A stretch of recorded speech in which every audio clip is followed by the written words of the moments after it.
Hello, everybody. My name is Joanna von Krauser, and I'm a physics teacher at Garland High School. I'm an innovation and instruction member with Garland GISD. I'm also a Google Certified Educator Level 1. I'm an Apple teacher.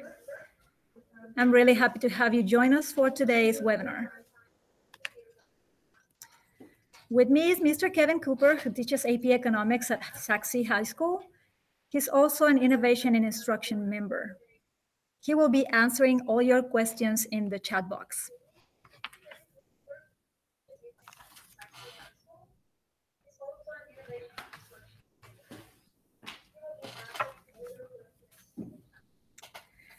So we all know the importance of collaboration in the workspace.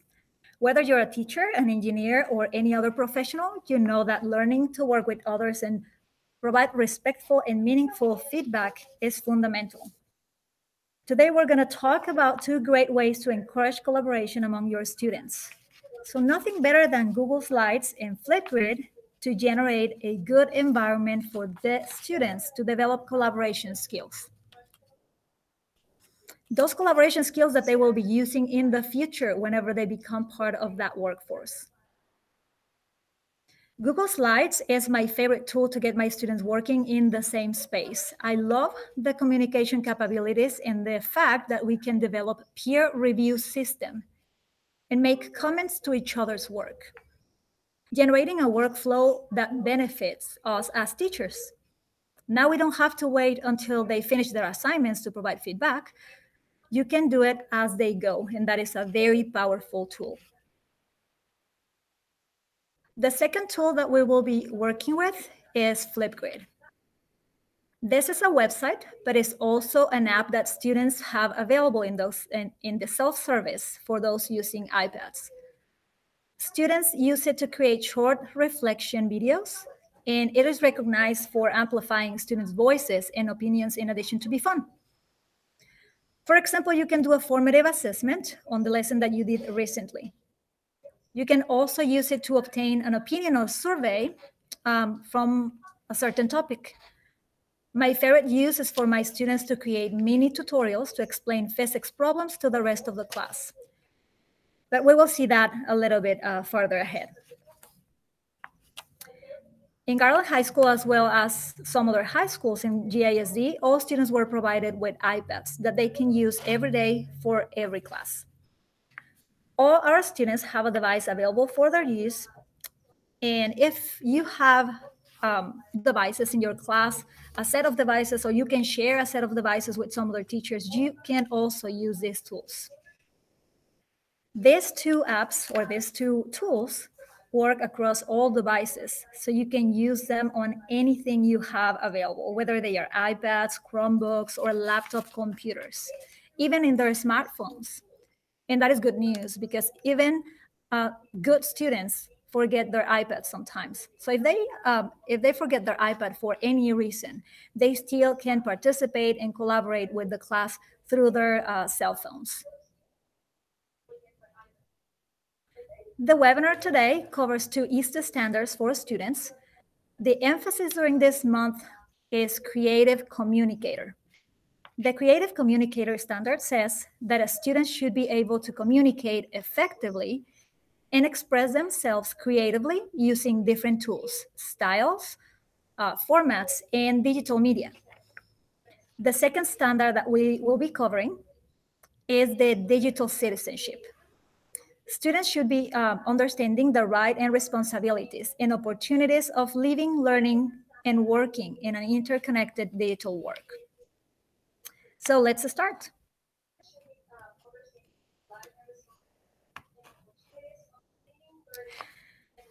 For many people, Google Slides is only another presentation tool. This is our idea of Google Slides. What if I tell you that with Google Slides, you and your students are able to collaborate in the same document in real time, make comments, and give feedback to each other's work as they go? Now you can catch those mistakes and misconceptions on the fly. So this is our new idea of Google Slides, creating and real-time collaboration.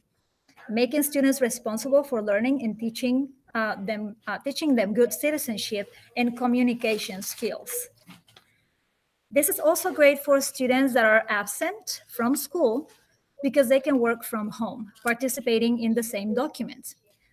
So let me show you an example of this.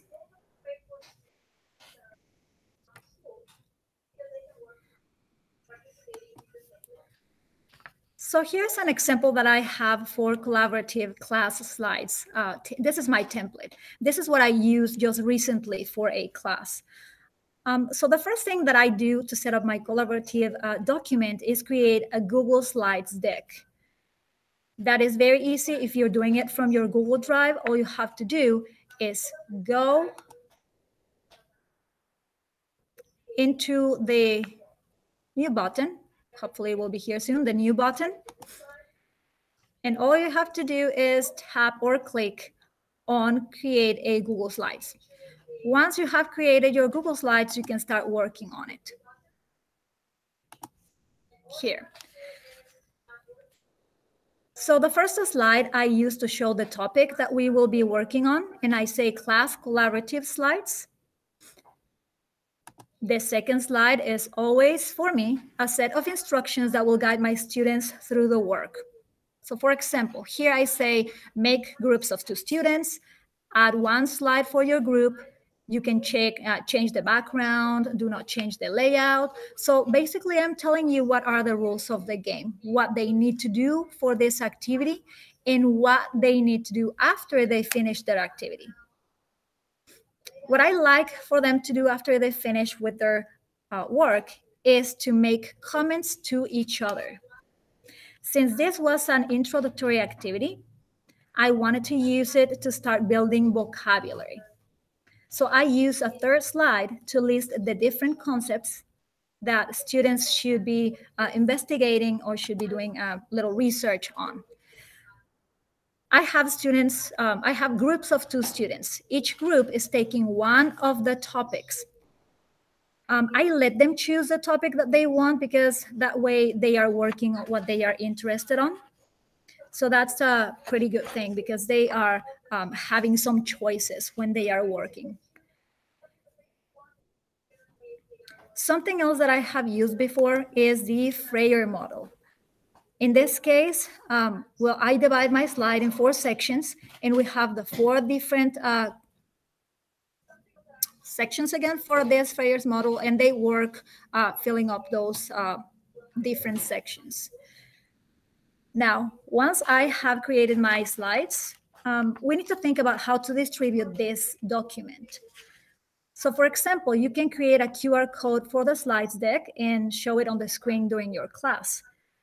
Now you have to make sure that the document is set up so that the students have editing rights. And this can be done in the following way. So you see this button here in the corner, the blue button. You can always tap on that button, click on that button. And you can have, if you have not shared this document, you need to click on get a shareable link. Once you click the shareable link, you will be looking at this view. Click right here. You're gonna have different ways, different options for sharing your document. I want to have it in such a way that everybody that can see it can edit it. If you do that, then your students will be able to modify your document and collaborate. Okay. So once you have done this, you get the link, obviously, sorry. So we can get this link, copy the link, and you can take that link into, you can take it into the QR code generator. This is a pretty cool generator. It's very simple to use. All you have to do is paste your link in this area that says website URL, and immediately it will change the QR code that is on the right. You can download the QR code and place it in one of your slides that you would show to your students. So that's one way to access to this. The second way, and that is actually my favorite one, is to share it through Google Classroom. So if I go into Google Classroom, I have all my classes set up. I click in one of these classes, and I can add an assignment. Okay, once I create the assignment, I can say, for example, collaborative slides.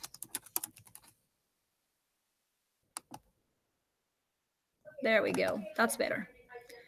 Okay, you can give your extra instructions, give a due date, the topic that you are going to work on, and just attach the Google Slides that you will be working on. So in this case, it's my template. To the assignment, and before I assign, I have to make sure that all my students have edit rights. So this is another way to do it, and it's very simple. Just click the drop-down menu, click on students can edit the file, and then you will assign it. And you can assign it to 1 or 2 or 3 classes at the same time. I would not recommend to do that, because one of the things that we have to pay attention and we need to be aware is that you should be creating as many slide decks as classes you have. And of course, keep a clean template for you so you can use it at a later time.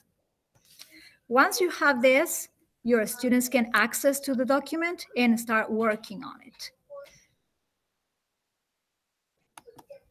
Let me show you one that I have done already with my students. So here are my instructions, then my topics, and one by one, all the students were filling up their own slide.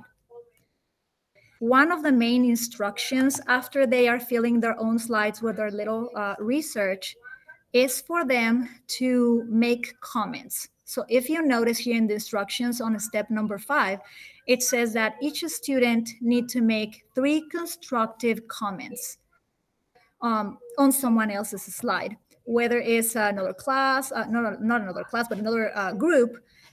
They should be making some comments. This is a really good opportunity for you to encourage some good citizenship skills. Make sure that they are doing some comments that are respectful, that are professional, that are helpful. And they also can ask questions. So that is something that I like to do with my students. If you notice, in each one of these slides, there are several comments from students that are already filling up the slides and collaborating. I love to see all their questions, and sometimes it's just amazing, but they are so good at making good comments.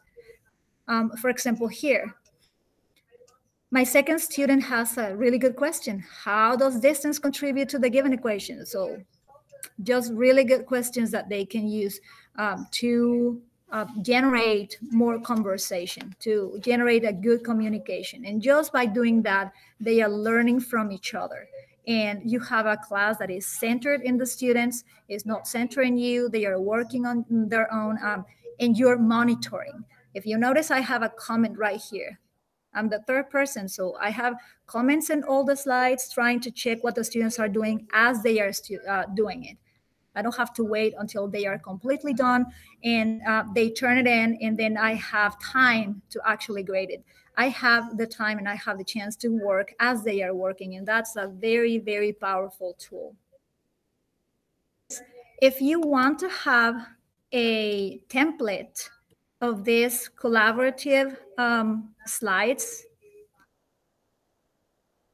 I have a link right here that you can access.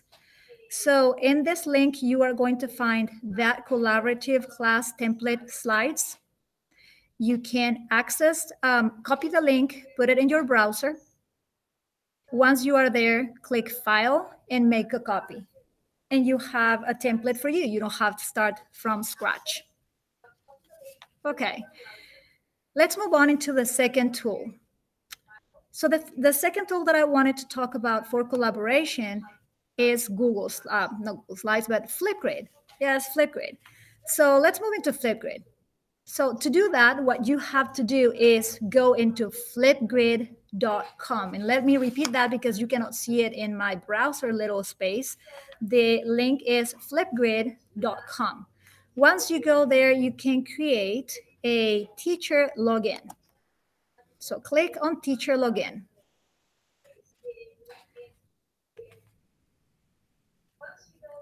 Once you are into the teacher login, if you already have an account, you can go ahead and log in. But if you don't, you can create your own account. Okay, so filling up this information, your name, last name, email, some detail, and you will be creating your own Flipgrid account. So I'm going to log in on my own. Okay, something important to mention. There are two versions to Flipgrid. There is the classroom version, which is a paid version. I mean, you have to pay an amount of money for using it for the full year. Now, in my case, I have this classroom because I went to an ed camp, so I got it for free. I didn't have to pay for it.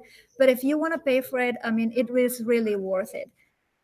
I would say it's about $5 per month, maybe a little bit more than $5 per month. So I don't think it's a lot of money for what you get out of this tool.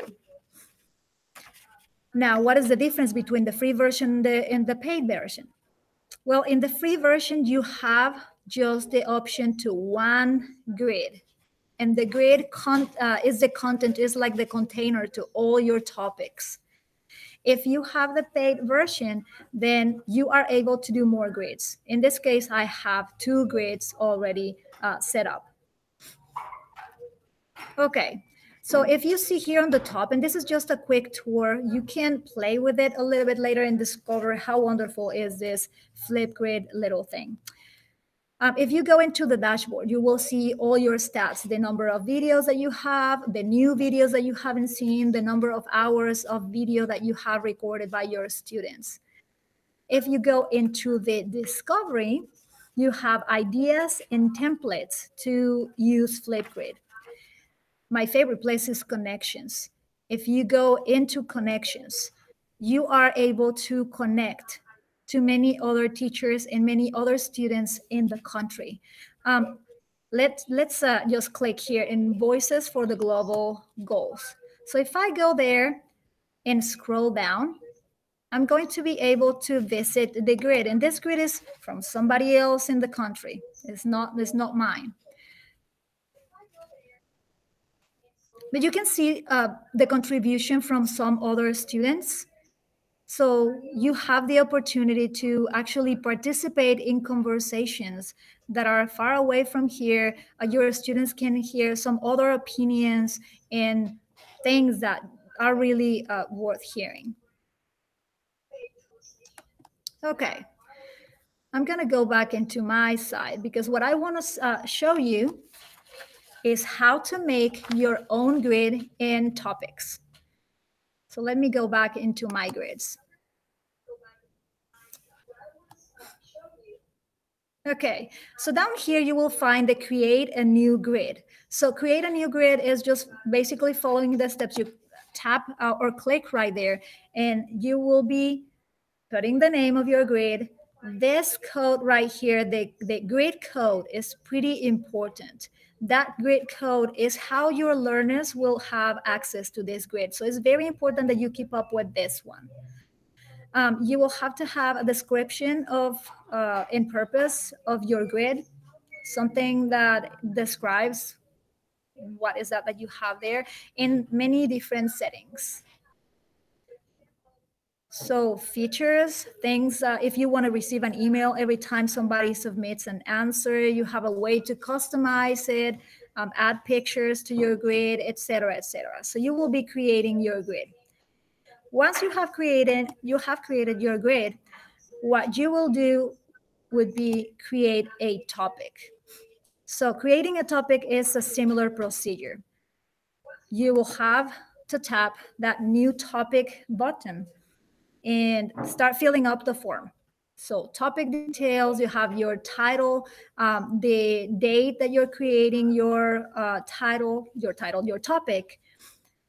Have an option for the time that you want them to have available for response. Normally, I use between a minute and a half because, I mean, you have to think that later on you will have to listen to each one of those videos. So after a time, it accumulates and accumulates. So it becomes a long task once you have to review it. Anyways, once you get at the end, at the bottom, you have all your settings. You can attach resources. You can create your topic right away.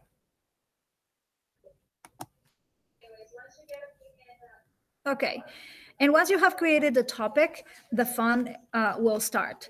Now, let's see just really quick this little menu here on the side. So the active button, you have the ability to have your topic active, to freeze it, or to just make it inactive, just make it completely dead.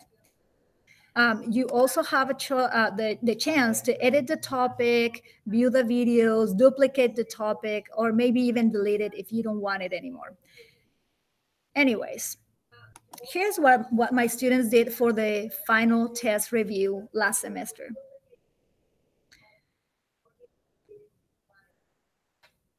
So this is the teacher's view. In the teacher's view, you have a list of all the different videos that your students are submitting. But in the student's view, I think that's more fun. Click on the code and you will be able to see the student's view.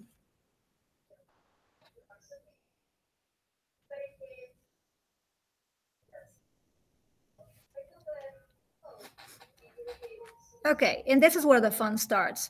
So all my students, what they did was recording videos of them explaining problems. And I think that's a really, really awesome way to collaborate because they can see each other's problems. And here's one of the backups, I guess, for Flipgrid. If you have the free version, you will not have or your students will not have the option to reply to the others students' videos.